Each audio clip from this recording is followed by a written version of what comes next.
Welcome back to the channel, where we explore the nuances of consciousness, self-discovery, and spiritual growth. Today, we'll be discussing a topic that challenges the normal constructs of success: surrender. In a world that glorifies control and relentless effort, surrender often seems counterintuitive. We are conditioned to believe that success, happiness, and spiritual advancement require discipline and unwavering exertion. However, what if the most profound transformations actually don't come through force? They come from letting go. Imagine a river. If you swim against the current, you exhaust yourself. But if you surrender, you allow the water to carry you effortlessly. Life operates in a similar way. Surrender is not about passive resignation. It's about alignment with a greater intelligence, trusting in the process and embracing the unknown. And throughout history, the process of surrender has been integral to spiritual traditions. Jesus submitted to divine will. The Buddha abandoned attachments. Even in modern psychology, the principle of letting go is recognized as essential for inner peace. Yet, why do we resist? Let's talk about our ego. Our ego prioritizes survival over everything. It thrives on control, it dreads uncertainty, and it craves predictability. And ironically, the more we try to control life, the more we suffer. But here's the paradox. The moment that we actually let go, we create space for true transformation. When we release our ego, we detach from the material world and we open ourselves up for a deeper spiritual connection. And one of the most overlooked aspects of letting go is the effects that it can have on our physical health. Chronic stress, worry, and resistance contribute to a variety of illnesses. Research has demonstrated that individuals who cultivate surrender, whether through mindfulness meditation or deep acceptance, experience improvements in overall well-being. And yes, the body retains emotional trauma, but letting go can start the process of healing.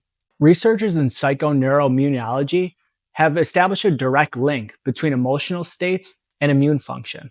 And studies indicate that conditions such as autoimmune disorders, cardiovascular disease, chronic pain, and other diseases are exacerbated by psychological stress and psychological rigidity.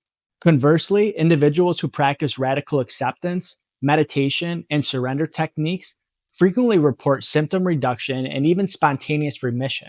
A 2019 study by psychosomatic medicine found that patients who engage in mindfulness-based stress reduction techniques showed a significant decrease in chronic pain and autoimmune conditions, reinforcing the connection between emotional surrender and physical healing. So how do we do that? I know it sounds great. Just let go. But there are some things that we can do to help facilitate the emotional release within ourselves. And for this week's exclusive members on Patreon, I'm going to be going through a step-by-step meditation on how you can facilitate the release of emotions yourself. So, how can we integrate surrender into our daily lives? Let's talk about 3 fundamental approaches. Number 1, awareness. Recognize moments of resistance, whether directed at a situation, an emotion, or a person. Observe without judgment. 2, breathe and release. Use your breath as a vehicle for letting go. Inhale deeply, and with each exhalation, consciously release control, fear, or tension. 3, trust the process. Embrace the understanding that life unfolds in perfect order. Every obstacle, delay, or redirection carries purpose and meaning. I've personally encountered the profound effects of letting go, but it wasn't always this way. For most of my life, I rigidly clung to control. I still struggle with it today. For most of my adult life, I had a very specific goal in mind that I needed to reach. There was no other way around it. There was a goal in my career that I wanted to accomplish before I retired. When I finally accomplished that goal at age 30, I looked around and wondered, was this all possible without all the pain and suffering? I considered this question for a very long time. And the conclusion that I came to is that, yeah, it would have been. Would have been exactly the same.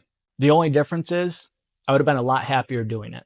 I used to think that suffering was the key to enlightenment. What I finally realized is that suffering seems like it works because you beat yourself down enough to finally let go. And we can skip that entire step. Ever since I started to relinquish some control, events seem to fall in line. It comes with the realization that the universe works in harmony, not through force. And harmony in this context refers to the natural alignment of the universe, of consciousness, of the events around us. And when we surrender resistance, we allow life to unfold. When we try to control life, it just makes it harder for the right thing to happen. The goal is to be in a state where we move with rather than against the rhythms of existence, fostering inner peace and balance. And only by surrendering do we align ourselves with that harmony. So I encourage you, this week, experiment with surrender. Identify just one area where you've been holding on too tightly. Maybe it's a goal, like it was for me. Maybe a relationship or a specific outcome that you think you need to have happen. Consciously choose to let go and observe the effects. If you're looking for more on this topic, this week's blog post on Patreon is all about surrendering. I encourage you to check it out. You can sign up for free and the link is below. Thank you for joining me today. It really does mean a lot to me.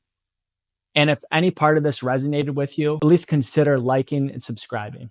And if you know one person who needs to let go, share this with them. Next week's video is a fun one. I'm really looking forward to it.